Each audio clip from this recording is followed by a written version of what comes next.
20 ఏళ్లు పాలించిన కాంగ్రెస్ దేశానికి చేసిందేమీ లేదన్నారు బీజేపీ ఎంపీ అరవింద్. దేశవ్యాప్తంగా కాంగ్రెస్ పార్టీ ఆదరణ కోల్పోతోందన్నారు. నిజామాబాద్ జిల్లా ఆర్మూరు నియోజకవర్గ విస్తృత స్థాయి సమావేశంలో పాల్గొన్నారు అరవింద్. తాము చేసే చిన్న చిన్న తప్పుల వల్లే అసెంబ్లీ ఎన్నికల్లో ఓడిపోయామన్నారు.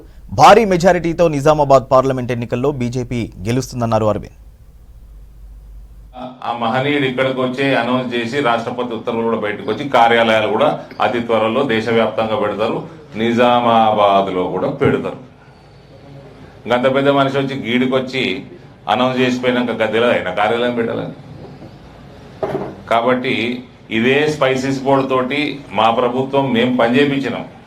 66 చక్కెర ఫ్యాక్టరీలు మూతపడ్డే నిజాం షుగర్ ఫ్యాక్టరీ లెక్క తెలిపించినాం భారతీయ జనతా పార్టీ. లిస్ట్ ఇస్తా మీకు. దేనికైనా ఒక ప్రణాళిక ఉండాలి, పనితనం ఉండాలి.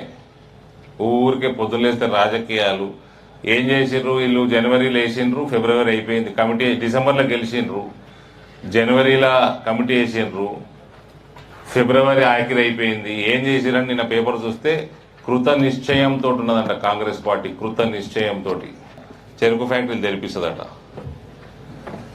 ఎన్ని సంవత్సరాలు కృత నిశ్చయంతో ఉంటారు? ఎన్ని దశాబ్దాలు ఉంటారు కృత నిశ్చయంతో? కాబట్టి అన్ని మోసాలేనండి. 6 గ్యారంటీలు మోసాలే, కర్ణాటకలో పచ్చి మోసాలే. 500 రూపాయలు సిలిండర్ అన్నారు, మళ్ళీ చిన్న సిలిండర్ ఇస్తున్నారు. గాలికి వాగ్దానాలు చేసిండ్రు, దాన్ని నిలబెట్టుకోలేక ఇప్పుడు కింద మీద అవుతున్నారు. ప్రజలు అన్ని గమనిస్తూ ఉన్నారు. కనీసం నరేంద్ర మోడీ గారి 4 కోట్ల ఇల్లు కట్టిండు దేశం మొత్తం. రాకేష్ రెడ్డి గారు నిన్న మాట్లాడుతూ చలో కొడంగల్ పిలుపునిస్తున్నారు. పార్లమెంట్ ఎన్నిక కాగానే 10,000 ఇళ్ళు కట్టాలి. కరెక్ట్, అది మేమందరం దానికి మద్దతు పలుకుతాం. కొడంగల్లో దీక్ష చేయడానికి సిద్ధమవుతున్నారు రాకేష్ రెడ్డి గారు. పైసలన్నీ అట్టే తీసుకుపోతుండు. మొత్తం బలమైన రైతులు ఉన్న ప్రాంతం ఉత్తర తెలంగాణ. ఇంతో అంతో డెవలప్మెంట్ అవుతుందంటే హైదరాబాద్ పైనే పైసలు వస్తాయి, రెవెన్యూ వస్తుంది మన రాష్ట్రానికి.